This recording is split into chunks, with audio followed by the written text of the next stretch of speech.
Gak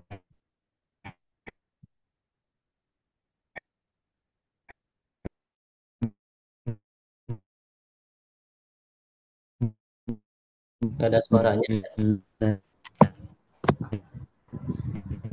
Gak kedengaran ini suaranya. Punten. Jaringan mungkin internetnya. Amin. Wa bil amni wal mursalin. Sayyidina wa maulana jelasnya. Punten kita menuju sinyal punten itu. Aduh, kumaha ini jelas. Punten nya Jelas, ganggu jelas, kamera tanya. tos jelas. tos Jelas. kadangun tos tos. Ya. Kadangu. Dengar. Hmm. Ya, baik. Bapak dan Ibu yang saya hormati, wabil khusus Ibu dosen, Ibu Dr. Helmawati, MPDI, dan juga Bapak Dr. Iyad Suryadi, SAGMM, tapi kemungkinan belum belum masuk ya, Pak Dokter. Belum. Ya, dan juga rekan-rekan S3PI yang saya hormati dan saya banggakan. Langsung saja saya akan coba mempresentasikan tentang konsep pemikiran Ismail Raji Al-Faruqi dan relevansi dengan PAI. Terus, next. Maaf, Pak Kavi. Ya. Kemudian biografinya beliau, nama asal beliau adalah Ismail Roji Al-Faruqi yang lahir pada 1 Januari 1921 di Java, Palestina. Dan kemudian beliau wafat 27 Mei 1986 pada umur 65 tahun di Wincott, Pennsylvania, Amerika Serikat. Dan beliau juga mempunyai dua kebangsaan, yaitu negara Palestina dan juga negara Amerika Serikat. Kemudian beliau mempunyai seorang istri, yaitu Lois Lamia Al-Faruqi pada 1951 dan wafat pada 1986 dan dikaruniai 4 orang anak. Next. Kemudian Ismail Raja Al-Faruqi itu yang tadi lahir pada 1 Januari 1921 sampai 27 Mei 1926 adalah seorang cendekiawan muslim dalam bidang studi Islam dan dialog antara beragama. Ia dikenal melalui pemikirannya perihal islamisasi ilmu pengetahuan dan urubah Arabisme. Ia juga dikenal atas kritik-kritiknya terhadap politik Zionisme. Next. Ya, selanjutnya. Kemudian latar belakang akademisnya adalah jadi Universitas Amerika Serikat di Beirut. Kemudian pernah kuliah juga di Universitas Indiana. Kemudian pernah kuliah juga di Universitas Harvard dan juga Universitas Al-Azhar, ya, Kairo, ya, karya akademisnya. Kemudian beliau disiplin ilmu dalam filsafah, cabang pengetahuan disiplin ilmu pengetahuan agama pengajian Islam. Kemudian pernah ada juga yang mungkin ya mahasiswanya adalah John Esposito. Dia minat utamanya Islam, Arabisme, Antizionisme, kritisisme, kekristenan. Pemikirannya adalah Islam ilmu, Islamisasi ilmu yang urubah. Kan situs. Next, coba terus. Kemudian pada masa mudanya beliau, Ismail Raja Al-Faruqi yang lahir yang tadi ya di Jaffa, Palestina pada tanggal 1 Januari 1921 mempunyai seorang ayah Al-Huda Al-Faruqi. Beliau adalah seorang hakim Islam Qadi. Al-Faruqi menerima pendidikan agama awalnya di rumah dan di masjid setempat. Pada tahun 1936, ia mulai bersekolah di Colin Des Forest di Jakarta. Next, selanjutnya. Kemudian pada tahun 1941, ia lulus dari American University of Beirut. Kemudian ia melanjutkan pendidikannya di Indiana University, di mana ia memperoleh gelar master dalam filsafat dengan tesis yang berjudul The Ethics of Reason and the Ethics of Life, Kantian and Nietzsche pada tahun 1949. Ia juga meraih gelar master keduanya, 2 kali ya, dalam filsafat dari Harvard University pada tahun 1951 dan gelar PhD dengan tesis yang berjudul On Justifying the Good dari Indiana University pada tahun 1952. Next. Kemudian karirnya. Setelah menyelesaikan pendidikannya, Al-Faruqi bekerja untuk pemerintah Inggris di Palestina. Pada tahun 1945, ia diangkat sebagai gubernur Galilea setelah pencaplokan Palestina oleh Israel. Al-Faruqi kemudian pindah ke Amerika Serikat sampai beliau wafat ya. Terus next, pada bulan Maret 1977, Al-Faruqi memainkan peran penting dalam konferensi dunia pertama tentang pendidikan Muslim di Mekah. Konferensi ini dihadiri oleh tokoh-tokoh seperti Muhammad Kamal Hasan, Syekh Muhammad Nauqaid Al-Attas, dan Syekh Ali Asraf. Antara lain, konferensi ini menetapkan dasar untuk pendidikan universitas-universitas Islam di Dhaka, Islamabad, Kuala Lumpur, Kampala, dan Iger. Kemudian Al-Faruqi berperan penting dalam permusyawarahan dan pengembangan rencana aksi konferensi tersebut. Next. Kemudian pemikirannya diantaranya adalah Al-Faruqi adalah yang terkenal dengan pandangan-pandangannya tentang Islamisasi pengetahuan.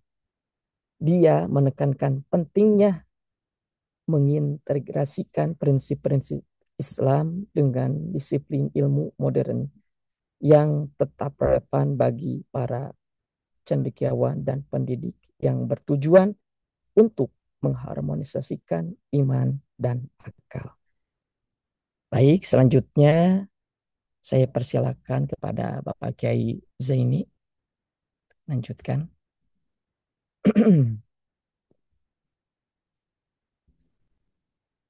Assalamualaikum Halo. warahmatullahi wabarakatuh. Waalaikumsalam warahmatullahi wabarakatuh. Nahmaduhu wa nusalli wa nusallimu ala rasulil karim amma ba'du. Yang kami hormati Bu Doktor dan dan rekan-rekan semuanya yang hadir pada saat ini. Insya Allah pada kesempatan ini saya akan menyampaikan lanjutan daripada pembahasan Ismail Razi Al-Faruqi. Seperti yang kita ketahui bahwa beliau lahir pada tahun 1921 dan meninggal pada tahun 1986. Beliau adalah seorang cendekiawan Muslim kontemporer yang berkontribusi besar dalam pemikiran Islam. terutama di bidang pendidikan. Salah satu gagasan utamanya adalah Islamisasi ilmu pengetahuan yang berfokus pada integrasi ilmu pengetahuan modern dengan nilai-nilai Islam dalam konteks pendidikan. Dan pemikirannya bertujuan untuk menciptakan generasi muslim yang mampu menguasai ilmu pengetahuan tanpa meninggalkan akar keislaman mereka. Ini luar biasa gitu. Apa yang digagas oleh Al-Faruqi ini. Kemudian berikut adalah konsep pemikiran Al-Faruqi dalam pendidikan. Yang pertama adalah Islamisasi ilmu pengetahuan. Di sini Al-Faruqi mengusulkan agar pendidikan muslim tidak hanya meniru sistem barat, tetapi harus mengintegrasikan nilai-nilai Islam ke dalam berbagai disiplin ilmu. Ia mendefinisikan Islamisasi ilmu sebagai proses pengembangan ilmu pengetahuan yang berlandaskan tauhid atau keimanan kepada Allah Subhanahu wa taala dengan tujuan menyelaraskan ilmu duniawi dan ukhrawi.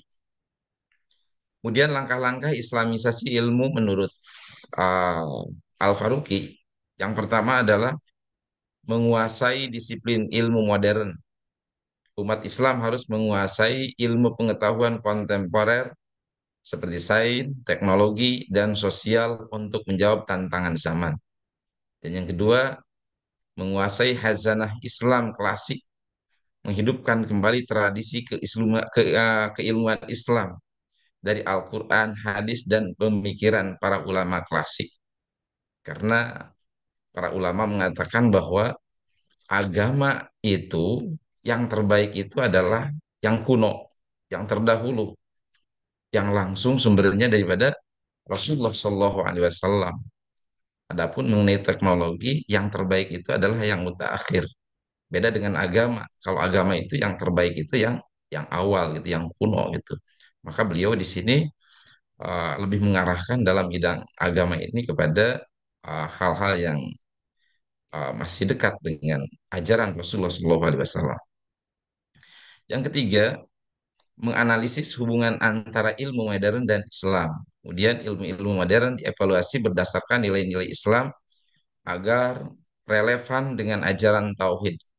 Dan yang keempat, menyusun ulang disiplin ilmu, membangun ilmu pengetahuan baru yang mengintegrasikan nilai-nilai Islam.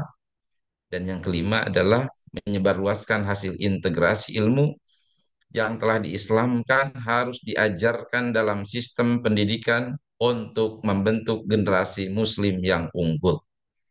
Luar biasa ya. Terus yang kedua, prinsip tauhid dalam pendidikan. Menurut Al-Faruqi, tauhid adalah inti daripada pendidikan Islam. Pendidikan harus mencerminkan keesaan Allah dalam semua aspek, termasuk hubungan manusia dengan Allah, manusia dengan sesama, manusia dengan alam. Kemudian tauhid sebagai pondasi pendidikan berarti membangun kesadaran spiritual dalam proses pembelajaran. Kemudian mengintegrasikan moral dan etika Islam dalam setiap mata pelajaran. Luar biasa. Kemudian menanamkan rasa tanggung jawab sosial terhadap bagian dari ibadah kepada Allah. Yang ketiga, pendidikan sebagai instrumen reformasi Islam. Al-Faruqi melihat pendidikan sebagai jalan untuk membangkitkan umat Islam. Ia mengkritik sistem pendidikan sekuler yang memisahkan ilmu dari nilai-nilai agama, karena hal itu dianggap sebagai penyebab kelemahan umat Islam ini. Solusi Al-Faruqi adalah mengembangkan kurikulum pendidikan terpadu yang memadukan ilmu agama dan ilmu dunia. Yang kedua, menciptakan institusi pendidikan yang menanamkan etos kerja Islam, kerja Islami, seperti kejujuran, amanah, dan semangat jihad atau berjuang untuk kebaikan. Yang keempat, pendidikan holistik. Al-Faruqi menekankan pentingnya pendidikan holistik yang mencakup pengembangan aspek. Yang pertama adalah aspek spiritual, yaitu menanamkan iman dan takwa kepada Allah Subhanahu wa taala. Yang kedua adalah aspek intelektual, yaitu mengasah akal dan kemampuan berpikir kritis. Dan yang ketiga, aspek etika, menanamkan akhlak mulia dan nilai-nilai universal Islam. Dan yang keempat, aspek praktis gitu, mendorong umat Islam untuk menerapkan ilmu mereka untuk maslahat umat. Yang kelima, kritik terhadap sistem pendidikan modern. Al-Faruqi mengkritik sistem pendidikan Barat yang hanya berfokus pada materialisme dan meninggalkan aspek spiritual. Ia juga menilai sistem pendidikan tradisional Islam perlu untuk diperbaiki agar lebih adaptif terhadap perkembangan zaman. Yang keenam, implementasi pemikiran dalam Islam dalam pendidikan. Ismail Razi Al-Faruqi menginspirasi pembentukan lembaga pendidikan yang berupaya mengintegrasikan Islam dan ilmu pengetahuan seperti International Institute of Islamic Thought yang didirikan. Kemudian lembaga ini bertujuan untuk mengembangkan kurikulum berbasis Islam, melatih pendidik Muslim yang mampu menyampaikan ilmu secara integratif, kemudian mendorong penelitian yang berlandaskan pada prinsip Islam. Kemudian relevansi pemikiran daripada Al-Faruqi ini, pemikiran Al-Faruqi dalam pendidikan sangat relevan dalam konteks dunia modern, khususnya bagi umat Islam yang menghadapi dilema antara modernisasi dan tradisionalisme. Dengan integrasi ilmu dan Islam, pendidikan dapat menjadi alat untuk membangun generasi Muslim yang tidak hanya unggul secara intelektual, tetapi juga memiliki akhlak dan komitmen agama yang kuat. Begitulah makalah yang kami sajikan. Mudah-mudahan ada manfaatnya untuk kita semua dan sebagai bahan pemikiran kita semuanya daripada konsep-konsep yang disampaikan oleh Razi Al-Faruqi ini. Terima kasih. Assalamualaikum warahmatullahi wabarakatuh. Waalaikumsalam warahmatullahi Yang wabarakatuh. warahmatullahi wabarakatuh.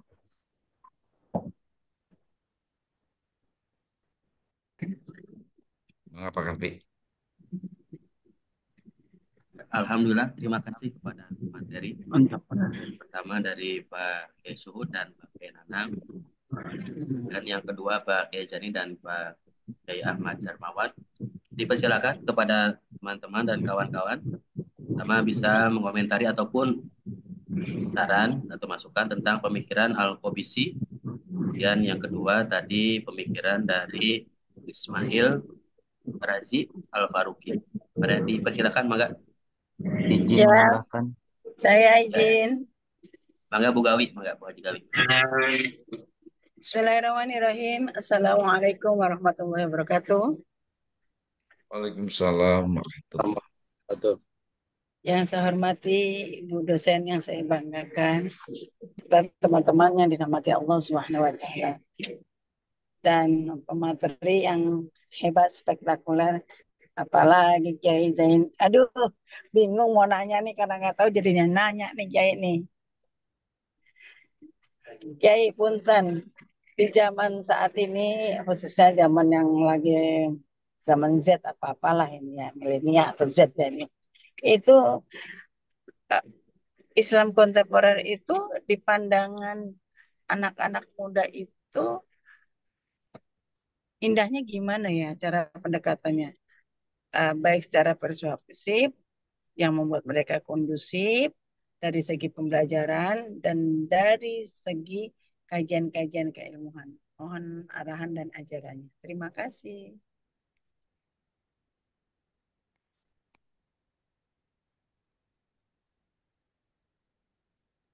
Mangga Cukup pemateri ya. di komentari.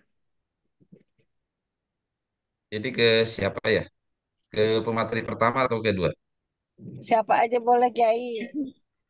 Maka Kiai Nanang heula, Kiai Nanang heula mangga. Atau teman-teman yang lain silakan. Baik, ini pertanyaannya untuk siapa? Kiai Nanang. Untuk Kiai ini boleh. Tadi kan saya dari toilet jadi agak terlambat. Pas Pak Kiai Jai ini ngomong baru ketangkep. Ya udah makanya saya nanya sama Kiai Jai ini aja lah. Baik, Bu Haji Gawe mencoba menjawab ya. Baik. Pemikiran Islam kontemporer di hadapan anak muda zaman sekarang. Sebelum kita berbicara itu, kita berbicara dulu apa sih itu Islam kontemporer. Islam kontemporer itu kan umumnya lahir karena adanya suatu kesadaran baru atas keberadaan tradisi di satu sisi, keberadaan modernisasi di sisi yang lain. Nah, artinya Islam kontemporer ini adalah Islam yang modern gitu. Dan orang yang terjebak dengan ini semua. Dan ada yang bisa memanfaatkan ini semua. Nah, terkhusus anak muda. Anak muda terkadang terjebak dengan adanya Islam kontemporer. Salah satunya, sekarang banyak anak muda itu memanfaatkan gadget ya.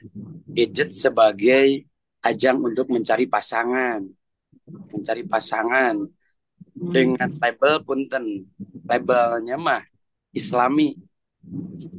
Seperti halnya ada di media sosial sekarang yang namanya forum silaturahmi. Judulnya bagus, forum silaturahmi Islam-Islaman. Padahal di dalamnya adalah ajang pencarian jodoh. Taruh ceritanya. Bahasanya taruh. Padahal di dalamnya tetap mencari jodoh. Akhirnya setelah itu muncullah pacaran. Yang akhirnya ya seperti itu. Banyak kebablasan. Artinya apa? Islam kontemporer di hadapan anak muda ini tergantung anak muda itu sendiri. Bagaimana bisa menyikapi. Kalau seandainya anak muda itu bisa memanfaatkan kemajuan Islam sekarang, itu insya Allah dia akan selamat. Bukan hanya di dunia, tapi di akhirat pun akan selamat dengan perkembangan kemajuan Islam sekarang. Tapi kalau seandainya dia tidak bisa memanfaatkan, bahkan dia terjerumus dengan konsep Islam kontemporer itu sendiri, bukan hanya celaka di dunia, tapi dia akan celaka di akhirat. Nah, seperti halnya sekarang di dunia Islam kontemporer itu ada yang disebut dengan psikologi Islami, memandang anak muda, dalam hal ini adalah remaja, untuk mengurangi kenakalan. Nah, dalam psikologi Islam dikatakan bahwa kenapa anak muda sekarang mengalami kebobrokan akhlak, dekadensi moral? Karena kurangnya iman dan ilmu dalam diri dan jiwa remaja itu sendiri. Sehingga mereka cepat terjerumus dalam kemaksiatan tersebut. Nah, seperti itu. Jadi kalau seandainya anak muda itu bisa memanfaatkan kemajuan Islam kontemporer ini, dia bisa menjadikan ajang untuk mendekatkan dirinya kepada Allah Subhanahu wa taala. Kemudian dalam kajian-kajian Islam kontemporer yang lainnya, bukan hanya psikologi Islam, kemudian dalam hal yang lainnya juga itu banyak, termasuk konsep-konsep bagaimana. Kalau dulu kan dakwah itu seorang hanya masuk ke dalam masjid, naik, tapi sekarang kan masuk ke hotel, kemudian muslim bukan hanya yang pakai kerudung saja, yang tidak pakai kerudungnya pun banyak. Kemudian bukan hanya muslim saja, non muslim pun banyak. Bahkan dengan kemajuan Islam kontemporer sekarang, dunia dakwah Islam itu bukan hanya dengan ceramah saja, tapi dengan menggunakan musik-musik yang digandrungi oleh anak muda. Nah, seperti itu. Jadi sebetulnya itu Islam kontemporer anak muda sekarang tergantung anak mudanya itu sendiri, Bu Haji. Oh gitu. Nah, terus kaitannya, apakah sekarang kan lagi marak booming adanya modernisasi beragama. Nah, moderasi beragama. Nah, itu kan sekarang moderasi beragama itu ya, modernisasi beragama itu kan banyak sekali cangkupannya. Jujur, saya ada baca buku dan saya berapa kali mengikuti, salah satunya yang sekarang beliau menjadi Menteri Agama. Saya pernah berdialog dengan beliau waktu di Gedung Istiqlal. Waktu itu saya dapat undangan. Memang ada yang menurut saya yang jelas paham, dan mungkin itu kebodohan saya.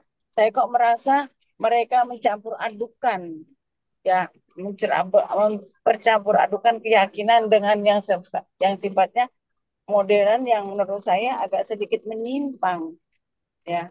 Ataukah mungkin itu kebodohan saya, itu gimana tuh kaitannya dengan modern-modernisasi yang sekarang digaung-gaungkan dengan berbagai macam corak salam, berbagai macam corak apa saja itu. Sedangkan kita kan tahu aturan Islam itu gimana, yang Baik, gimana baiknya dan gimana yang harus kita lakukan. Tapi kenyataannya mereka petinggi yang justru yang punya mumpuni yang bergelar profesor gitulah, mohon maaf ya ini, karena saya pernah berdialog dengan mereka itu. Saya Kalau saya berdebat, saya orang nggak pintar. Jadi saya nggak pintar berdebat. Saya cuma mengumpulkan pendapat pada saat itu saya berhadapan dengan beliau. Terus akhirnya saya nggak berani lebih banyak karena mungkin keilmuan saya untuk menyanggahnya tidak sepintar para kiai yang ada di sini nih. Mohon petunjuknya nih, kebodohan saya gimana ini.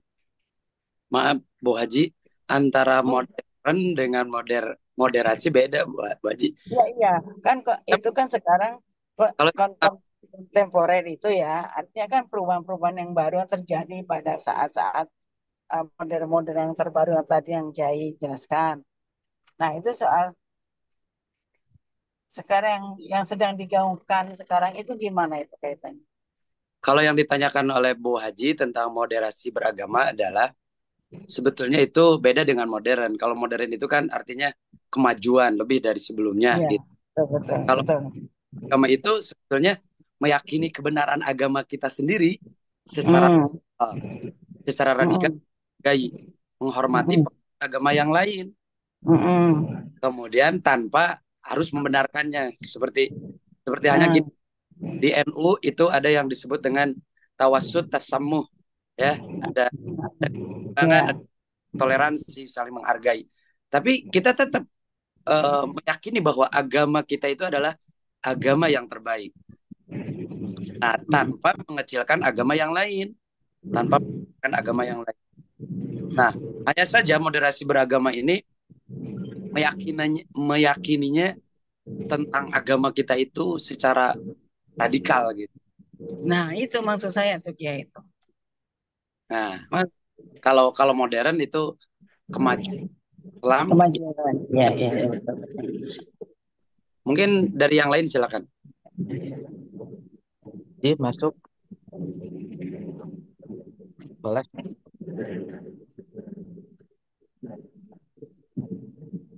Izin moderator.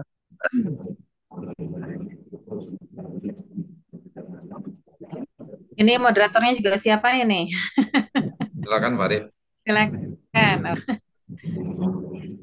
Arif, mangga. Kembali lagi kepada pembahasan yang tadi disampaikan oleh pemateri. Yang pertama ya. Kurang kenceng Pak Arif. Mana? Pemaparan pertama itu judulnya kan konsep tradisi dan relevansinya dengan pendidikan Islam di Indonesia. Ini hanya penambahan aja, Pak Kiai. Nanti mungkin ada hal-hal yang perlu didiskusikan. Pertama, Silakan atur nuhun Pak Arif. ambisi ini mempunyai konsep pendidikannya lebih fokus kepada pendidikan anak. Yang tadi disampaikan oleh pemateri, kemudian juga ada tawaran konsep atau teori-teori kurikulum yang juga ditawarkan oleh Al-Kabisi. Di antaranya kurikulumnya adalah kurikulum Ijibari. Nah, ini kurikulum Ijibari ini merupakan kurikulum yang wajib bagi setiap anak didik. Kemudian esensi kurikulumnya ialah tentang kandungan Al-Quran, seperti sholat dan doa-doa. Kemudian juga ilmu Nahu bahasa Arab, ini adalah merupakan salah satu ilmu yang wajib, syarat mutlak dalam memahami Al-Quran. Nah, ini kurikulum Ijibari. Kemudian juga Al-Kabisi menawarkan konsep yang kedua, kurikulum Ikhtiyari. yaitu tentang ilmu hitung. Selanjutnya, Al-Kabisi juga mempunyai pemikiran atau konsep agak sedikit klasik, mungkin nanti kita akan bahas bareng-bareng ini. Pencampuran belajar antara laki-laki dan perempuan. Ini saya menemukan pemikiran Al-Kabisi ya, mungkin nanti boleh didiskusikan, boleh masukannya. Nah, pencampuran belajar antara murid laki-laki dan perempuan dalam pandangan Al-Kabisi ini, Al-Kabisi tidak setuju antara penggabungan perempuan dan laki-laki dalam satu kutab atau satu kelas. Nah, mungkin ini kalau kita lihat pemikiran Al-Kabisi ini sudah sangat relevansi dengan kondisi pendidikan yang ada di Indonesia, khususnya di lembaga pendidikan Islam, lebih khusus di dunia pesantren. Ya, tidak menutup kemungkinan pesantren-pesantren juga tidak semua menerapkan pemisahan antara laki-laki dan perempuan. Ada juga yang memang pesantren yang digabung. Nah, ini salah satu pemikiran yang dipahami bahwasanya tidak setuju Al-Kabisi itu dalam satu kelas antara laki-laki dan perempuan. Mungkin pemikiran ini pemikiran klasik, tapi pemikiran ini tentu dilihat dari manfaat dan mafsadatnya, itu kemungkinan. Jadi Al-Kabisi ini daripada timbul hal-hal yang jadi hal-hal mafsadat, lebih baik dipisah antara laki-laki dan perempuan. Tentunya sangat kita pahami kondisi saat ini. Penggabungan antara kelas laki-laki dan perempuan ya seperti ini yang terjadi saat ini. Mungkin Bapak Ibu yang langsung berhadapan langsung dengan kondisi siswa. Apalagi Bapak Ibu hari ini mengajar di sekolahan umum. Ya ada juga yang di pesantren. Nah, kemudian juga Al-Kabisi mempunyai konsep pemikiran demokrasi dalam pendidikan, bahwasanya hak antara laki-laki dan perempuan itu sama. Derajat martabatnya harus diberikan kesamaan. Jadi kalau bahasa kitanya mah kesetaraan gender dalam sebuah pendidikan itu sama, mempunyai hak yang sama. Nah, yang saya minta didiskusikan, bagaimana tanggapan Bapak Ibu yang hari ini melihat kondisi saat ini di dunia pendidikan, khususnya umum, antara laki-laki dan perempuan itu digabung. Sedangkan Al-Kabisi ini tidak setuju gitu antara laki-laki dan perempuan itu digabung, apalagi yang sudah remaja, apalagi yang sudah dewasa. Ya, kita pahami betul kalau kita melihat dari berbagai macam pandangan fikih antara laki-laki dan perempuan, sentuhannya pun luar biasa. Nah, kita lihat langsung di lokasi gitu, antara laki-laki dan perempuan udah biasa sentuhan-sentuhan, ya main-main bareng antara laki-laki dan perempuan. Nah, Al-Kabisi tidak setuju dengan kondisi seperti ini. Nah, gimana jangan bapak-bapak dan ibu-ibu yang hari ini melihat langsung di lokasi. Kemudian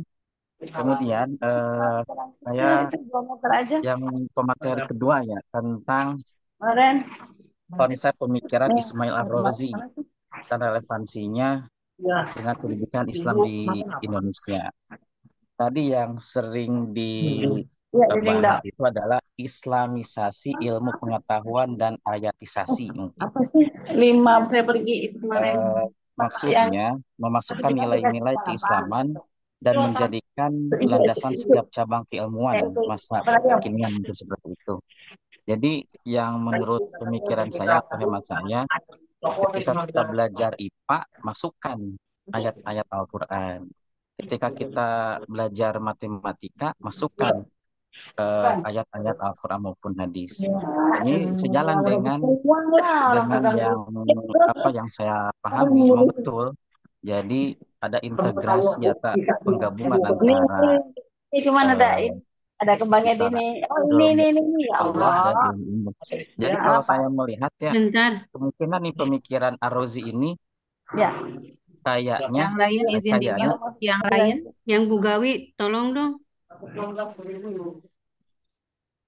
kayaknya menurut saya ini pemikiran Ar-Razi ini tidak ada dikotomi antara ilmu agama dengan ilmu umum. Kemungkinan seperti itu gitu. Jadi kita belajar umum pun itu adalah merupakan ilmu agama juga. Kenapa gitu? Kita mungkin sering mengenal ayat dalam Al-Quran, surat dalam Al-Quran seperti Al-Ankabut, gitu, Al-Hadid. Al-Hadid kan besi. Itu kan kalau kita pahami besi dari mana, kemudian asal mulanya motor, asal mulanya teknologi bermuara dari besi. Nah, itu mungkin ilmu agama juga gitu karena Al-Quran pun ada surat yang disebut dengan surat besi. Kemudian Al-Ankabut, sarang laba-laba gitu. Ini juga biologi juga, yaitu mungkin ada islamisasi ilmu pengetahuan di situ. Mungkin itu hanya sebatas apa namanya ya, tambahan dari beberapa eh, pemikiran. Yang pertama Al-Kabisi, yang kedua Rozi. Mohon arahannya dari Bapak Ibu berkaitan dengan pemahaman konsep Al-Kabisi antar penggabungan ini, ya, penggabungan laki-laki perempuan di Indonesia. Demikian, Atur nuhun.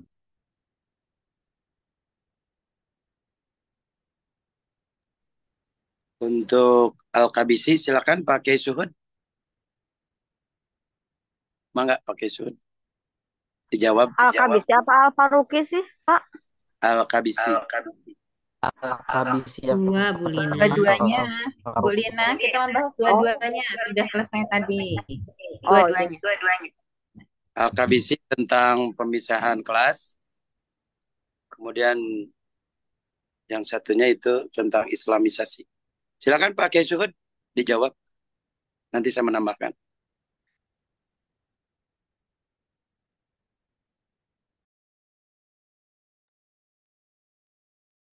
Ya, terima kasih Pak Arif tadi sudah menyampaikan masukan arahannya kaitan dengan pemahaman pemikiran dari Al-Qabisi ini. Karena memang di dalam pemikiran Al-Qabisi tentang penyatuan kelas ya antara laki-laki dan perempuan, menurut pemikiran beliau itu ada menimbulkan banyak masalah. Ya, justru mesti dipisahkan antara laki-laki dan perempuan karena eh, eh, penyatuan tersebut akan menimbulkan hal-hal yang tidak diharapkan di dalam Islam. Oleh karenanya, dan ini pun menjadi sebuah eh, konsep tersendiri yang sekarang ini banyak kegiatan yang justru ada satu pemisahan, bukan hanya di ruang pembelajaran saja, di pengajian-pengajian juga sampai tertutup rapat ya. Jadi sangat berbeda sekali di pesantren-pesantren yang salaf misalnya. Itu pengajian itu eh, disatukan, ada yang seperti itu. Tapi yang jelas bahwa terlepas dari adanya perbedaan pemahaman, ya intinya kita harus bisa menarik bahwa eh, di mana letak titik nilai kebaikan dari pemikiran Al-Qabisi ini dengan konteks yang terjadi di lapangan. Ya, apalagi saat sekarang ini yang tadi disampaikan oleh Pak Kiai Nanang tentang Islam kontemporer kan ini bahasanya akan sangat relevan ya, akan sangat relevan untuk saat sekarang ini karena Islam kontemporer ini kan bahasan tentang Islam kekinian, Islam yang menjelaskan tentang konsep masa kini dan kehidupan masyarakat yang terjadi itu seringkali terjadi ada banyak pembauran. Nah, Al-Qabisi memberikan sebuah pemikiran bahwa harusnya ada pemisahan antara pendidikan yang diberikan kepada kaum perempuan dan juga kepada kaum laki-laki supaya terjadi pengkhususan, supaya terjadi apa istilahnya pemahaman ilmu yang lebih detail. Perempuan ya masalah perempuan, laki-laki ya masalah laki-laki. Kecuali dalam hal-hal yang sifatnya umum mungkin itu bisa. Tapi secara pengkelasan pemikiran Al-Qabisi ini adalah lebih cenderung harus dipisahkan. Itu mungkin sekedar ulasan. Silakan nanti oleh teman-teman untuk dilengkapi. Terima kasih. Mohon maaf, saya open dulu ya. Ini lagi di luar. Mohon maaf.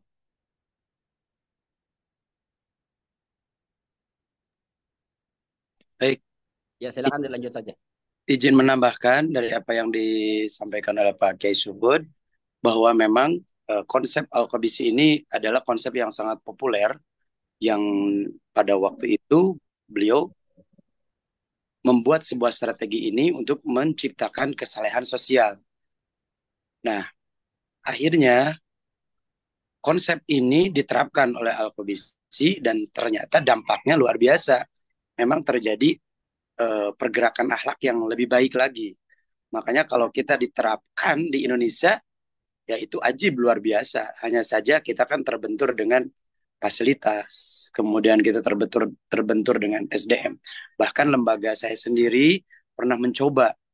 Saya ingin menciptakan sebuah lembaga yang berbeda dengan lembaga yang lain, karena lembaga kami adalah lembaga pesantren sambil sekolah, maka kita ingin memisahkan antara laki-laki dan perempuan. Memang ada plus minusnya. Plusnya prestasi itu stabil gitu. Prestasi siswa itu stabil. Prestasi perempuan, prestasi laki-laki, kemudian memiliki khas gitu. Plusnya tuh. Kalau kelas perempuan seperti ini, kalau kelas laki-laki seperti ini. Kemudian yang ketiga itu terjadi apa namanya persaingan yang sehat. Kemudian berikutnya plusnya lagi kita itu lebih lebih spesifik lagi, lebih lebih khusus lagi ketika kita menyampaikan keilmuan. Hanya saja ada minusnya. Minusnya di saat siswa itu tidak seimbang antara laki-laki dan perempuan. Nah, karena ketika itu kami pihak lembaga tahun tahun pertama memang stabil, laki-lakinya ada 23, perempuannya ada 25. Oke, kita pisah. Ternyata tahun kedua laki-lakinya itu lebih sedikit daripada perempuan. Nah, kita bingung apakah mau dilanjutkan pemisahan ataupun kita rubah disatukan karena tidak stabil jumlah laki-laki dan perempuan. Akhirnya kita satukan. Oh, ternyata ketika disatukan beda kualitas prestasinya. Bahkan hubungan interpersonalnya beda. Kalau dulu terjaga ketika dipisahkan antara hubungan akhwat dan ikhwan, kalau sekarang ada kebebasan sehingga banyak masalah. Nah, artinya apa? Konsep Al-Qabisi tentang pemisahan belajar ini pasti terbentur dengan itu. Terbentur dengan fasilitas dan jumlah siswa. Karena tidak tidak setiap tahun siswa di dalam lembaga itu, santri di dalam lembaga itu seimbang gitu laki-laki dan perempuannya. Itu. Kalau diterapkan itu konsep Al-Qabisi di Indonesia, wah luar biasa. Bukan hanya di pesantren-pesantren gitu. Kami juga lembaga pesantren sambil sekolah sulit untuk memisahkan itu semua karena karena ketidakseimbangan jumlah siswa didik gitu setiap tahunnya. Tapi kalau diterapkan ajib dan saya mendukung. Kalau nanti Ibu Haja Titin jadi Menteri Pendidikannya, maka saya memberikan ide itu Amin. sekolah harus dipisah siswa dan siswinya. Amin. Silakan yang lain. Oke, Baik, sedikit izin aja mungkin menambahkan. tambahan ya. Siapa dulu tuh? Baju Saya Titin dulu. menambahkan aja sedikit aja Ya. bahwa pola pendidikan yang diajarkan oleh Al-Qabisi ini, pemisahan antara perempuan dengan laki-laki, memang sangat bagus sekali, apalagi untuk yayasan-yayasan yang berpola pendidikan Islam secara penuh tentunya ya. Contohnya ya di pesantren. Terus terang saja, sebetulnya juga kami berkeinginan menerapkan hal ini gitu kan. selain tadi yang sudah disebutkan oleh Kiai Nanang, ada hal yang lain Kiai Nanang, uh, SDM yang profesional juga itu sangat menentukan, di mana terkadang contoh gitu kan, yang ahli dalam bidang tahfiz itu kadang di saya yang ahlinya di perempuan, di laki-lakinya kurang. Ya secara otomatis mau tidak mau akhirnya disatukan gitu kan. Karena sumber daya manusianya yang uh, masih kurang mumpuni gitu kan. Dan selain itu juga apalagi pendidikan di Indonesia ini tentunya um, apa ya, apalagi kita mungkin pola pendidikan nasional kayaknya sedikit sulit ya gitu. Kecuali mungkin itu dia yayasan-yayasan yang apa namanya, yang sudah siap gitu kan dalam segala hal gitu kan, baik dari SDM maupun sarana prasarana dan lain sebagainya gitu. Yang terjadi di lembaga saya ya seperti itu, SDM-nya yang kurang mumpuni sehingga akhirnya terjadi apa namanya, penyatuan kembali antara laki-laki dengan perempuan. Selain memang jumlah laki-laki lebih sedikit dan perempuan lebih banyak, ya mau tidak mau harus disatukan kembali sekalipun mungkin minusnya juga banyak gitu kan. Ya itulah realita yang ada. Itu aja sedikit menambahkan. Terima kasih. Baik, izin menambahkan. Oh iya. Kedengaran, Bu? Mohon maaf. Halo, kedengaran?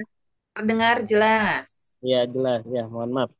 Karena ini lagi hujannya, jadi off kamera. Baik, jika kita melihat daripada konsep pembimbing Al-Khabisi ini mengenai tentang pendidikan tentunya relevan di Indonesia ya. Ini memiliki banyak sekali gagasan pembaharuan yang mudah dipahami dan diterima oleh masyarakat yang sangat luas. Maka ada beberapa pemikiran Al-Khabisi ini tentang pendidikan Islam. Yang pertama mengenai daripada hukuman. Ya, Al-Khabisi ini menyarankan semua guru ini memberikan hukuman setelah memberikan nasihat dan pengajaran. Hukuman yang diberikan ini jelas harus mendidik, bukan kasar ataupun balas dendam ya. Namun di kita kadang-kadang ya tanpa disadari gitu. Jadinya kan hukuman dengan kasar dan lain sebagainya. Ya itu. Nah, selanjutnya yang kedua adalah mengenai daripada kurikulum. Ya, ini Al-Khabisi ini membagi kurikulum menjadi dua jenis ya, yaitu ada izbari dan ikhtiari. Izbari ini adalah kurikulum wajib seperti pelajaran Al-Quran lebih kepada agamanya gitu ya, lebih kepada apa fondasi itu ya agama ya. Itu sedangkan ikhtiar ini adalah kurikulum pilihan ya, seperti pembelajaran berhitung, matematika ya ataupun kisah ya, itu mengenai peradaban ya itu. Jadi yang tadinya sekolah jadi dua sekolah gitu ya, itu karena ada dua itu ya itu. Nah, selanjutnya ada lagi metodenya ya. Metode daripada pembelajaran ini harus diselaraskan dengan usia dan tahapan fisiologis anak atau peserta didik ya. Karena jelas usia yang mungkin seperti kita disuruh menghafal, waduh, luar biasa gitu ya beratnya. Tapi kalau misalkan masih age gitu ya, masih kecil itu lebih hafal ya, itu lebih cepat gitu hafalnya. Dan mungkin hilangnya pun akan lama gitu ya. Tidak seperti kita, cepat hafal, cepat juga hilang gitu ya. Itu. Nah, terus Al-Khabisi juga ini ya larangan belajar daripada di luar agama. Ini melarang anak-anak misalkan non-muslim belajar kitab ya, itu. Begitupun sebaliknya. Jadi anak-anak yang beragama Islam ini dilarang sekali ya belajar di sekolah-sekolah non-Islam. Karena mungkin kekhawatiran daripada mengenai tauhid ya, gitu. Dan yang terakhir mengenai reward dan punishment. Ini Al-Qabisi ini menyebutkan reward dan punishment ini dengan syarat tidak melakukan kegiatan punishment. Berarti tidak ada masalah gitu ya itu. Dengan keadaan marah dan mungkin sebelumnya sudah ada kesepakatan dengan peserta didik. Lebih kepada kesepakatan bersama gitu ya. Itu tidak aturan. Jadi saling mengingatkan dan saling mungkin bekerja sama ya untuk lebih ini lagi meningkatkan daripada pembelajaran. Nah, mungkin seperti itu saja ya. mengenai daripada konsep pemikiran Al-Qabisi ini. Yang jelas pemikiran daripada Al-Qabisi ini senantiasa ini berorientasi kepada Al-Quran dan hadis daripada Nabi Muhammad SAW. Mungkin seperti itu. Kurang lebihnya mohon maaf. Assalamualaikum warahmatullahi wabarakatuh. Waalaikumsalam warahmatullahi wabarakatuh. Masih dibuka pertanyaan? Siapa dulu? Rina Wah, dulu apa Pak Ari dulu? Hah? boleh lah. Oh ya udah. Ingin apa ya? Ingin menambahkan dan bertanya ya mengenai ini. Khususnya di sini saya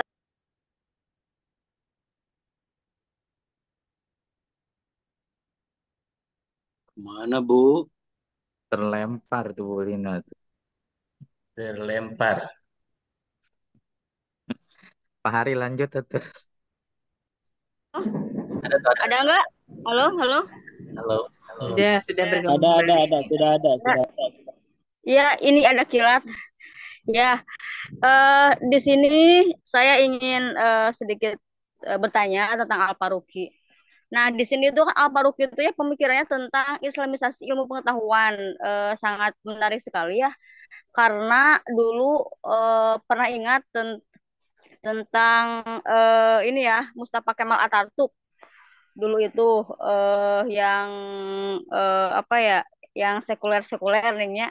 Nah, kalau ini untuk mengintegrasikan antara ilmu agama dengan ilmu pengetahuan itu pas tadi saya dengar dari Pak Arif katanya seperti kita belajar matematika ya, itu dikaitkan dengan ayat-ayat. Apakah emang seperti itu? Kalau tuh emang seperti itu, mungkin proses belajar sekarang itu kita itu tidak terpengaruh dengan pemikiran Al-Faruqi ya tentang Islamisasi ya, karena di sekolah-sekolah seperti ilmu pelajaran yang lain tidak selalu mengaitkan dengan ayat Al-Quran ya, begitu. Apakah emang seperti itu? Kemudian apakah pemikiran Al-Faruqi ini di apa ya, berpengaruh kepada lembaga pendidikan di Indonesia seperti dulu? Contoh dulu itu IAIN ya, dulu itu hanya agama, sekarang UIN. Cuman emang ada integrasi seperti itu kan pasti ada kekurangan kelebihan ya. Emang mungkin kelebihannya secara umum, secara global, wow, modern gitu kan, semua bidang ada, semua jurusan ada. Cuma emang kekurangannya itu seperti ada anak UIN tapi pakai jeans ya. Ya, emang pasti ada kekurangan kelebihan kan. Nah, bagaimana cara menyikapi pemikiran dari Al-Faruqi ini tentang berbagai kekurangan yang muncul atau yang timbul dari Islamisasi ilmu pengetahuan ini? Terima kasih. Ada Darmawan, mangga. Diwaler.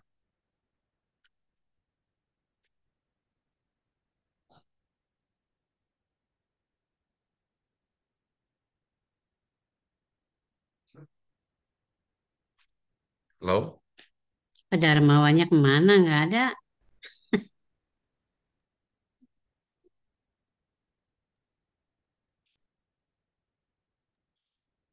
Aku nambahin dikit ya. Yang ada saja. Mangga, silakan Bu. Sedikit berbagi pengalaman terkait tadi dibahas tentang apa pembelajaran atau cara belajar yang kita bahas nih, cara belajar terpisah ya, terpisah antara laki-laki dan perempuan. Hikmahnya banyak, banyak di situ dari melalui penerapan pendidikan kiai-kiai lama itu memang membekas. Betul tadi dengan kita belajar terpisah itu ya belajarnya maksimal ya, laki-laki dengan laki-lakinya dan perempuan dengan kemampuan perempuannya itu sendiri. Jadi kalau sekarang dicampur, memang laki-laki dengan perempuan ya. Kalau dilihat sih, kalau di dalam penilaian pembelajaran pasti terkadang ada kendala naik dan turunnya. Karena kan di situ ada lirikan kali dari laki-laki dengan perempuan atau sebaliknya. Kalau dulu saya 6 tahun ya, Sanawiyah Aliyah itu memang terpisah. Memang pembelajarannya maksimal, maksimal. Kalau sekarang juga tidak menyudutkan ya. Sekarang juga banyak sekolah-sekolah Islam terpadu itu yang memang kelasnya terpisah. Keberhasilannya lebih besar dibanding dengan kalau dilihat sedikit dari penilaian pembelajaran di negeri. Ketika saya pengalaman saya mengajar di sekolah swasta yang memang notabene IT, yang perempuan dan laki-laki terpisah dibandingkan dengan SMA negeri. Kalau di SMA negeri terkadang ya begitu, labil, tidak standar, nilai pun bisa terpengaruh. Tapi kalau di sekolah-sekolah Islam terpadu, nah mereka ya baguslah pembelajarannya, belajarnya tetap stabil. Dan solusinya tadi kan Bu Titin mendapatkan kendala ya, karena katanya kemampuannya terbatas. Tidak, Bu. Bisa diambil dari alumni alumni tersebut gitu. Dari alumni yang sudah belajar di situ tersebut. Contoh ketika untuk pengembangan siswa yang putra bisa ngambil dari alumni sekolah itu tersebut. Eh, Namanya apa ya? Pengabdian. Ketika siswa itu tidak melanjutkan langsung ke kuliah, tempat kuliah yang beliau pilih, bisa diambil oleh kita sebagai pengabdi di sekolah itu tersebut. Sehingga tidak ada yang namanya kekurangan tenaga ahli, tidak ada. Ya, untuk sekarang ini tidak ada kekurangan tenaga ahli. Terpenting kita sendiri bisa mengkondisikan situasi yang ada gitu. Itu saja dari saya. Mudah-mudahan ada manfaatnya. Silahkan dilanjut dengan yang lain.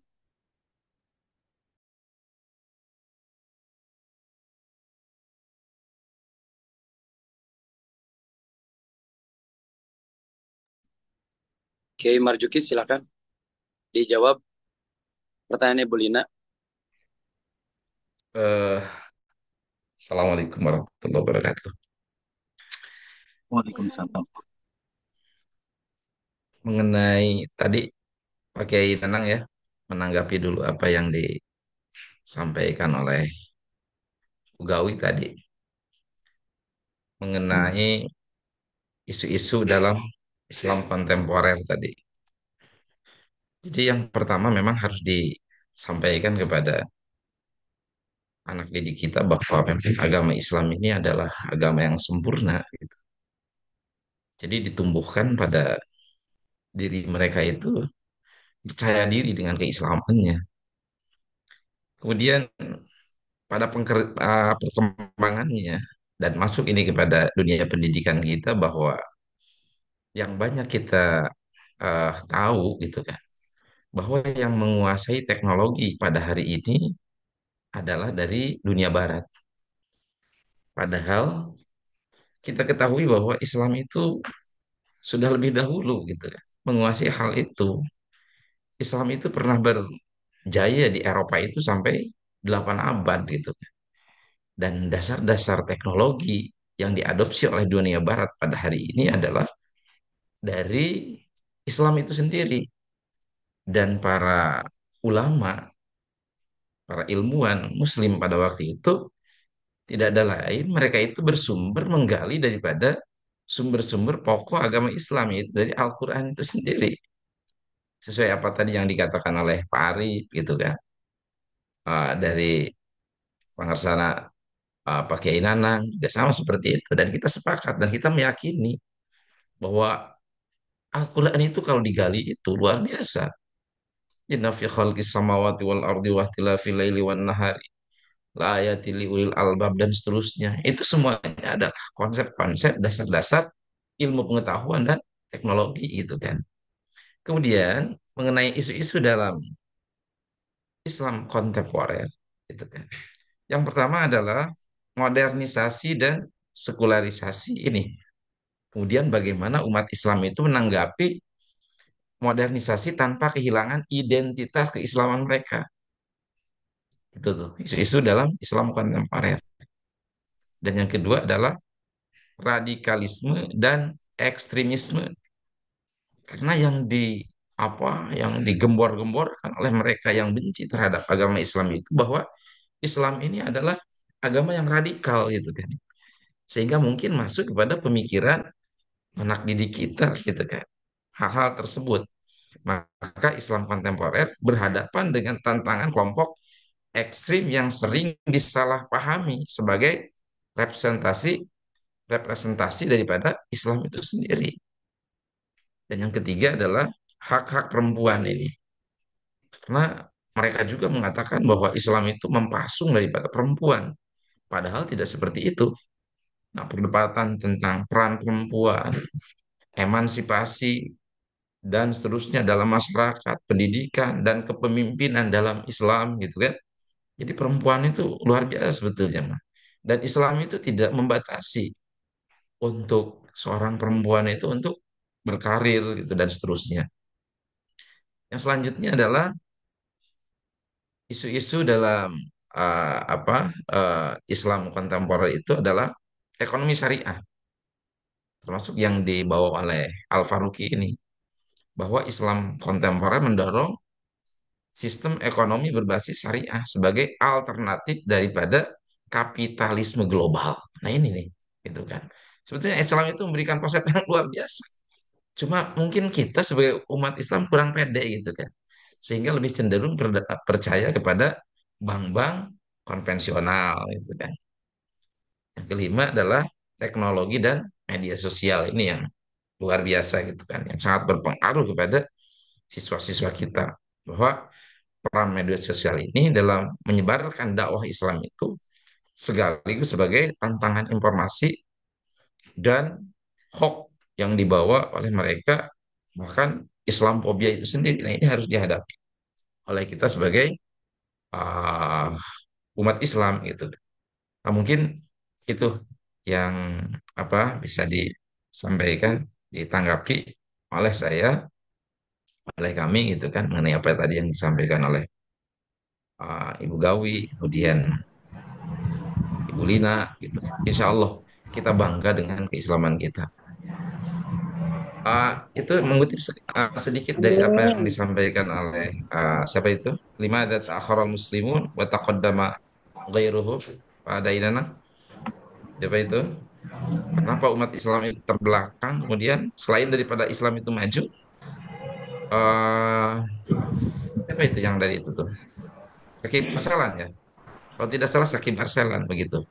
Karena memang betul Ya, yang ya. jadi permasalahannya kenapa kita ini terbelakang karena meninggalkan agama kita, meninggalkan konsep-konsep agama kita. Sementara mereka maju itu adalah meninggalkan agama mereka. Jadi dibalik gitu kan kita itu. Jadi kayak jalan dari kita itu harus kembali pada nilai-nilai agama Islam kita. Mungkin seperti itu. Tapi kan sekedik gitu kan. Selama kita di pendidikan, di SMA dulu, ketika di aliyah dulu, yang dikenalkan oleh guru-guru kita adalah penemu benua Amerika adalah gitu kan. Padahal Ibnu Battuta itu yang lebih dahulu daripada mereka. Banyaklah gitu kan. Penemuan konsep dasar pesawat terbang itu ilmuwan muslim semuanya. Cuma tedugi ka urang teh teh dulu teh. Karena ada upaya-upaya untuk menghilangkan, mungkin wallahu alam, kita tidak bersuudon gitu ya terhadap pendidikan awal-awal kita gitu kan. Padahal kalau digali daripada agama Islam itu luar biasa.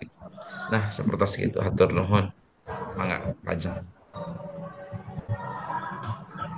Mungkin berarti real nama yang sering kita temui mah bank ya, bank syariah ya.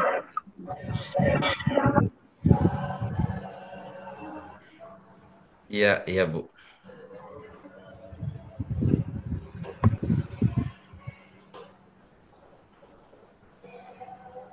Masih dibuka, Bu, Bapak Ibu, pertanyaan atau Masih, masih. izin Pak Ari? Masih banyak yang penasaran. Silahkan. Pak Ari masuk. Izin Pak Ari. enggak? Sahalah Pak Ari. Ayo sok Kang Irawan. Oh gitu sih. Anu lebih tua heula. Siap. Salah baru nyampe ya.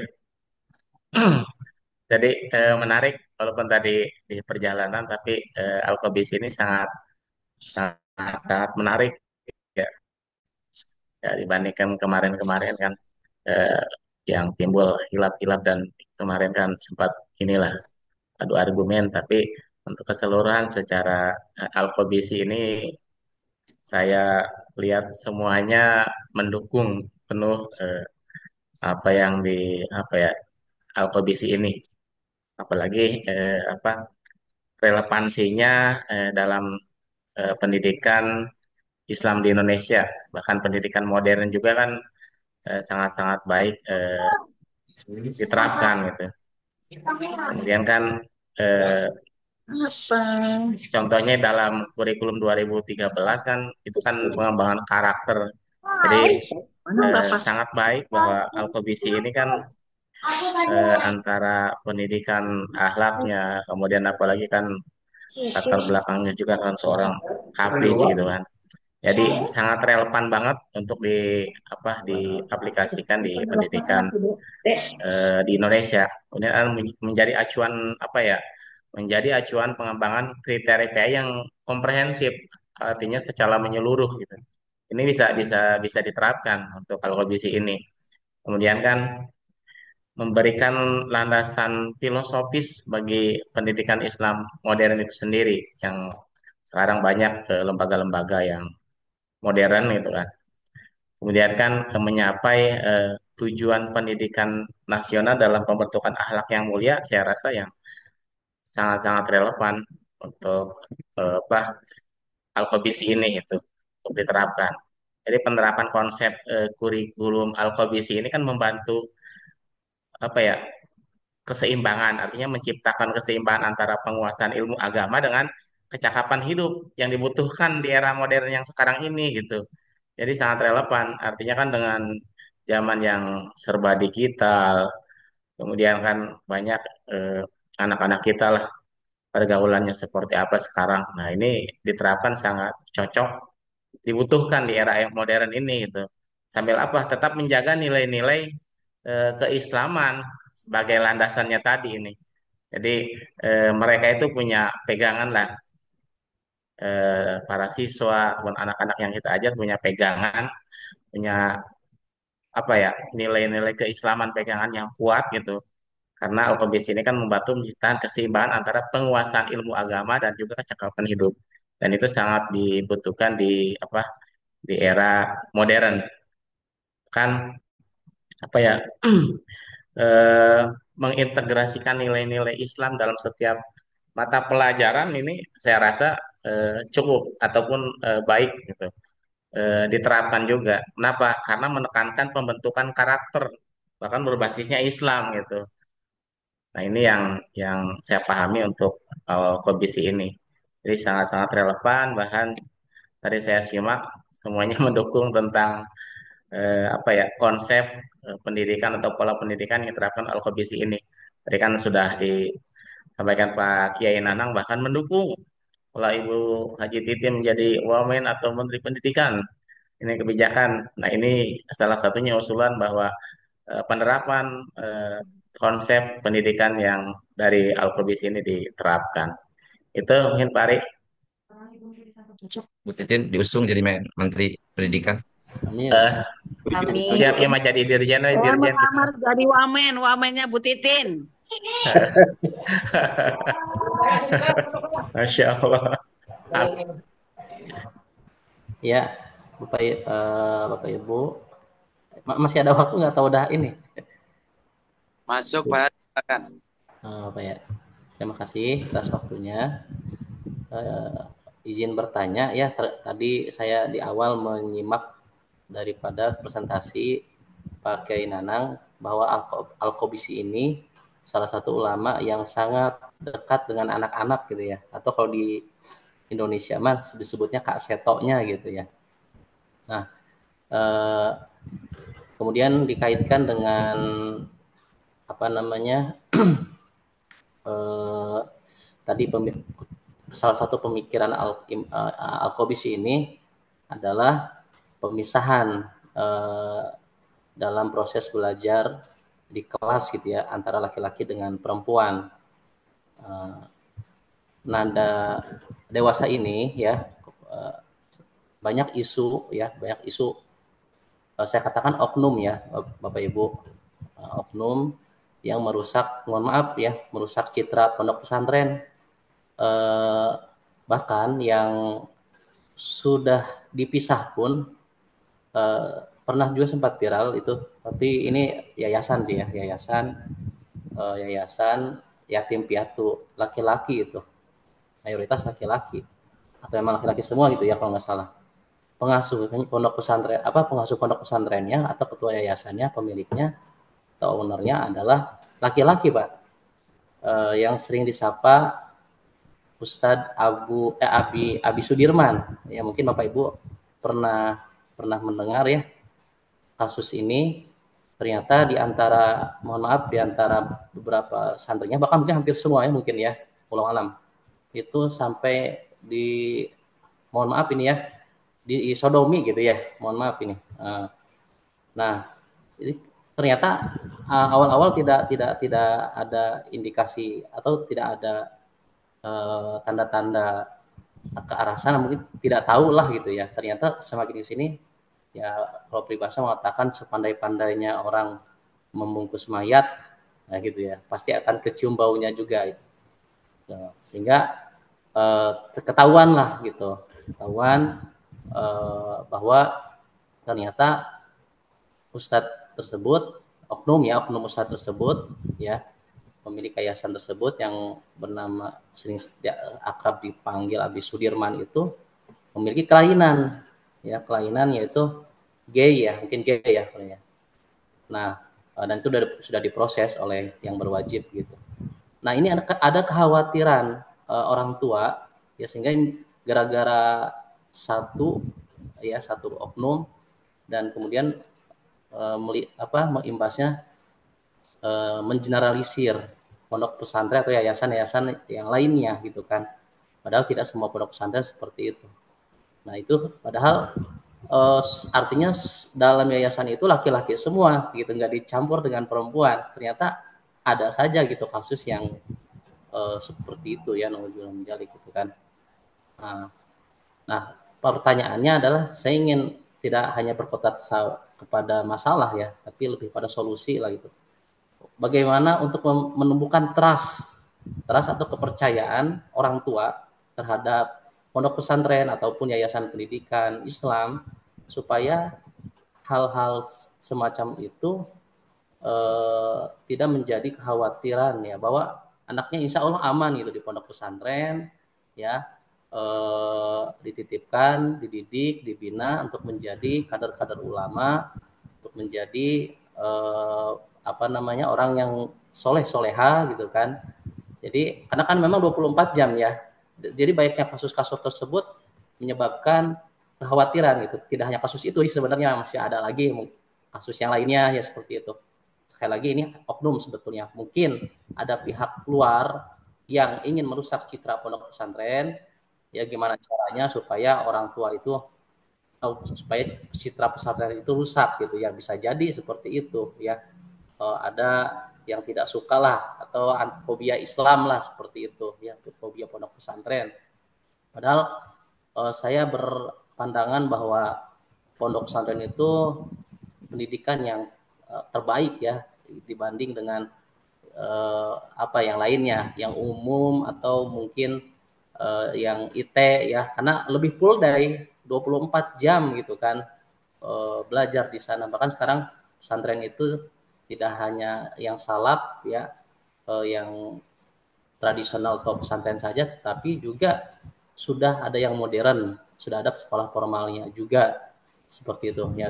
Misalnya tadi kita bahas terkait dengan pondok pesantren Gontor ya, terus pesantren Kiai Nanang juga, Masya Allah ya, Kiai Jaini ya, Masya Allah ya, Buah Jatitin juga punya pondok pesantren, menjadi inspirasi juga nih buat kami-kami yang masih muda, yang pengen berkarya juga, memiliki yayasan pendidikan Islam. Mohon doanya ya Bapak Ibu, mudah-mudahan semuanya juga, Kak Irawan ya, Pak Irawan udah punya ya, mungkin Ya.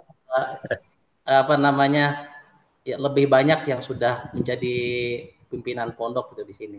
Kalau saya masih pesantren pondok ya. Kalau kata kayak Agus, ada pondok pesantren, ada pesantren pondok.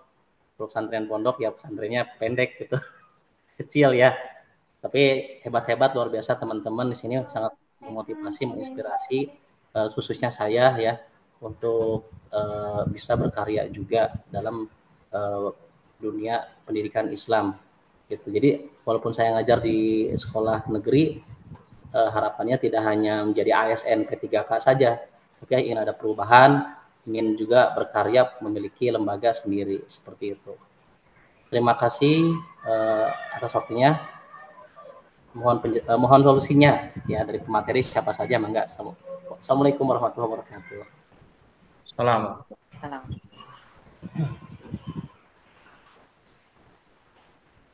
Izin menjawab dari pertanyaan Pak Hari. Ini adalah pertanyaan dibahas kemarin forum. Halo, putus-putus pakai Nana suaranya. Ya. Baik.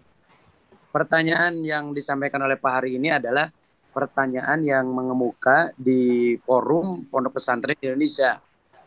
Yang saat ini pesantren dihadapkan dengan tantangan dan tantangan keadaan yang sekarang sedang marak. Yang pertama, pesantren dihadapkan dengan isu-isu. Satu, itu hubungan antar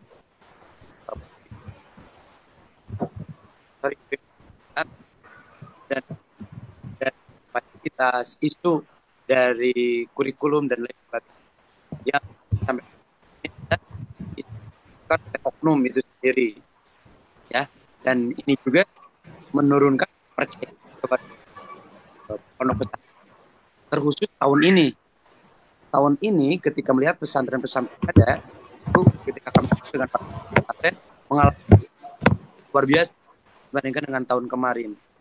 Tahun kemarin 2022, 2023, dan 2024 berita-berita tentang ekonomi pesantren,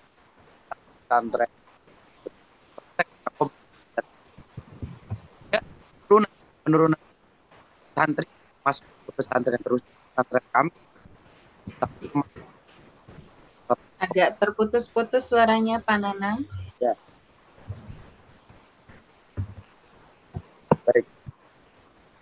Gimana sekarang? Nah, aman. Silakan. Nah, seperti apa yang sedang dialami oleh pondok pesantren kami antara tahun kemarin dengan tahun sekarang sangat berbeda sekali yang daftar gitu ya. Diakibatkan karena isu-isu pemberitaan yang kurang baik di media massa. Nah, sehingga kami terus berusaha bagaimana untuk menumbuhkan kepercayaan dari pihak masyarakat. Alhamdulillah kami memiliki solusi. Yang pertama, sekarang kita membangun kembali merek, membangun nama, membangun brand. Bagaimana pesantren itu bisa memiliki brand image yang baik, bahwa tidak semua ustadz melakukan hal seperti itu kepada santri, karena kami memiliki pengawasan dan kontrol yang luar biasa. Kemudian kami juga membangun basis sosial, seperti berbaurnya kami dengan masyarakat. Itu untuk membangun kepercayaan dari pihak masyarakat, kami melibatkan kegiatan pesantren ini dengan masyarakat, seperti di mana masyarakat kerja bakti, santri membantu, di mana ada kegiatan-kegiatan masyarakat seperti PHBI, santri menjadi pengisinya, sehingga masyarakat melihat, oh ternyata santri itu seperti itu dan lain sebagainya. Kemudian yang ketiga, kami pun meningkatkan kualitas kurikulum pendidikan yang benar-benar bisa dipercaya, bahwa kami bukan hanya belajar tentang agama, tapi kami belajar tentang usaha, kami belajar tentang digital, kami belajar tentang media massa dan lain sebagainya. Kemudian yang keempat, kami pun mengembangkan kemampuan intelektual. Jadi intelektual santri ini kita kembangkan dari berbagai bidang, dari sains, teknologi, bahasa, dan ekonomi. Sehingga masyarakat bisa menilai, masyarakat bisa melihat, oh ternyata pesantren yang dibina oleh pesantren ini tidak seperti apa yang diberitakan oleh TV dan media-media yang lainnya. Ya mungkin seperti itu. Yang pertama, kami membangun brand, merek pesantren yang sebenarnya itu seperti ini loh. Kemudian kami berkolaborasi dengan masyarakat dalam berbagai kegiatan.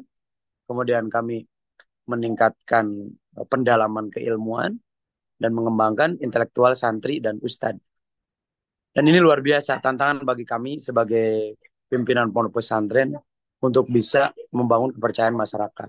Mungkin ide-ide yang lainnya yang bisa di sharing di diskusi ini boleh biar bisa diterapkan. Terima kasih. Mohon Pak Kiai jawabannya, Insya Allah sangat jelas. Izin menambahkan, boleh? Masih ada waktu? Enggak. Silakan Pak. Baik. Silakan. Jika kita melihat daripada sistem ya di pesantren, boleh melihat ke daerah timur kali ya, seperti Gontor ya, terus Ngabar, itu sistemnya sudah luar biasa. Tapi kalau kita melihat ke barat, ya lebih mungkin ke Banten, itu lebih ke sosok, ya itu lah. Itu ada dua perbedaan ya, yang mana bila kita melihat sistem, walaupun misalnya kiainya sudah meninggal, sistem itu akan terus berjalan ya selama-lama seperti roda gitu ya. Tapi beda lagi kalau misalkan kita melihat ke daerah barat ya, ketika ulamanya atau sesepuhnya sudah meninggal, itu dampaknya ini banget gitu ya, pasti akan kehilangan dan mempengaruhi daripada eh, ke santri gitu ya, ke PPDB lah gitu ya, gitu ya. Nah, maka di sini ya mungkin ya di samping daripada itu sebagai yang mempunyai lembaga ini jelas harus upgrade gitu ya. Yang tadi Pak Kiai Nanang sampaikan ini luar biasa ya. Bagaimana mengenai kurikulumnya, terus SDM-nya, SDA-nya, semua harus eh, dikembangkan gitu ya. Apalagi kalau era digitalisasi ini kan, aduh biasanya kan kalau kita melihat santri itu gitu-gitu aja gitu. Misalnya cuman itu doang lah santri itu kan. Nah, jadi image-image seperti itu harus mulai dihilangkan. Banyak kok santri sekarang jadi bupati, pejabat dan sebagainya ya, gitu. Nah, maka jelaslah di sini ya peradaban daripada, apalagi kalau misalkan pemimpin kitanya sudah hafiz Quran, baca Al-Qurannya luar biasa, terus kitab Kindle-nya juga luar biasa. Ini akan menjadi sebuah sebuah yang luar biasa gitu kan, yang mana sosoknya ini akan ditakuti gitu ya, itu maksudnya.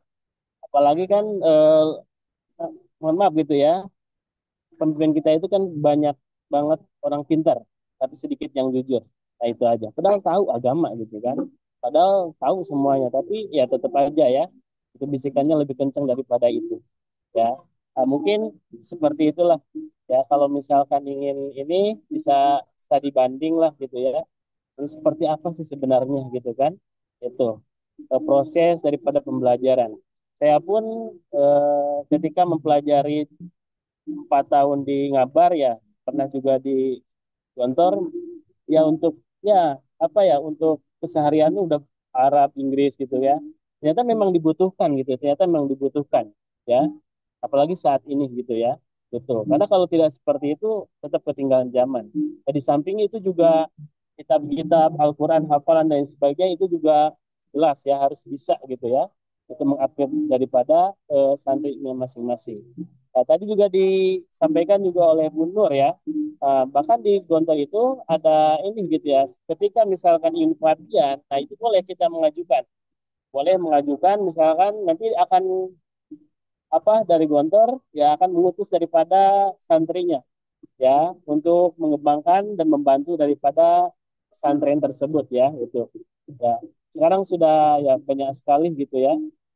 Dan mungkin lebih banyak apa mengadopsi daripada sistem daripada pendidikan seperti itu. Ini udah boarding school lah dan lain sebagainya. Justru jauh sebelumnya memang sudah ada gitu ya. Hanya perubahan nama-nama membuat membuat kita ini wah gitu ya. Seperti MI kalah sekarang dengan SDIT gitu kan. Padahal kurang apa MI itu kan? Pelajaran agamanya yang lengkap dan lain sebagainya. Ya, tapi karena penamaan brand tadi, ya akhirnya kan mulai kalah itu MI. Coba misalkan sekarang menjadi MI plus gitu. Plusnya ini apa nih? Mungkin lebih apa lagi gitu ya. Itu bisa saja gitu kan. Itu. Akhirnya kan banyak timbul di mana-mana SDIT yang lain. Bahkan SD Islam gitu dan sebagainya. Nah, ini kan buah daripada pemikiran ya untuk lebih berkembang ya gitu. Khususnya umat Islam gitu dalam dalam pendidikan ya seperti itu. Ya mungkin itu saja sih. Sebenarnya banyak sekali ya kalau berbicara mengenai itu dan ya yang jelas setiap pendidikan pasti mempunyai brand ya pasti mempunyai ciri khas itu yang harus dikembangkan. Ya, misalkan ada tahfidznya berarti tahfidznya. Misalkan ada apa kitabnya berarti kitabnya yang harus diinikan gitu ya. Misalkan hadisnya yang benar-benar diinikan. Nah itu silakanlah ya mungkin para ini yang mempunyai apa pendidikan ya silakan ya buatlah brand seini mungkin gitu ya itu silakan karena kalau tidak seperti itu ya khawatir ya orang tua juga waduh ya jadi kemana nih arahnya kadang-kadang saya juga bingung ya ketika saya di sini awal mengajar SDIT wah kita mempunyai program hafal Al-Quran sampai 3 juz lah gitu ya gitu untuk SDIT ya. Tapi ketika si anak ini selesai dari SDIT, malah nggak melanjutkan ke pesantren yang berbasis tahfidz Quran, akhirnya kan hafalannya sayang gitu ya, itu malah ya liar jadinya gitu. Apalagi ke SMA yang notabene udah luas kemana-mana. Akhirnya saya perhatikan, loh jadinya kok percuma, menghafal doang, tidak mengamalkan, bahkan ya Maaf, sedang itu azan seperti asar itu. di luar. Ya. Sudah azan. Ya, baik Ibu ya, di sini juga sudah azan. Ya jadinya antara relasi tingkat itu tidak apa ya, tidak sejalan gitu ya, gitu. Ya itu kembali kepada orang tua sebenarnya. Ya itu. Baik itu saja mungkin ya, mohon maaf. Terima kasih. Rupanya Ibu udah ini ya, mungkin Bangga ada keputusan arahan Ibu dari Ibu Udah silakan. asar nih di sini azan. Jadi kita tunggu 1 menit dulu mungkin ya. Kita mengikuti menunggu Mangga. azan. Walaupun kalau menunggu biasanya kan sambung menyambung juga ini azan. Ya, ya. Di masjid lain. Mangga silakan Bu. 1 menit lah. Mangga. Masih seru soalnya.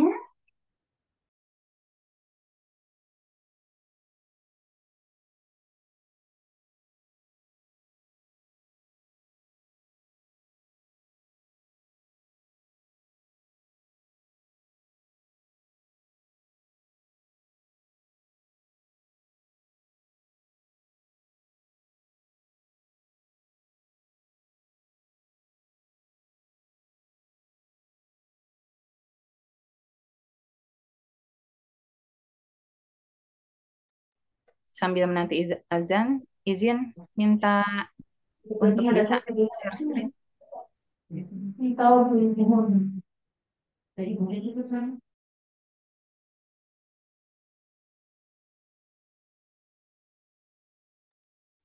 host Pak Kahfi, sambil menunggu azan, izin bisa untuk share screen. Silakan, Bu. Atau sibuk?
Lola, Lola.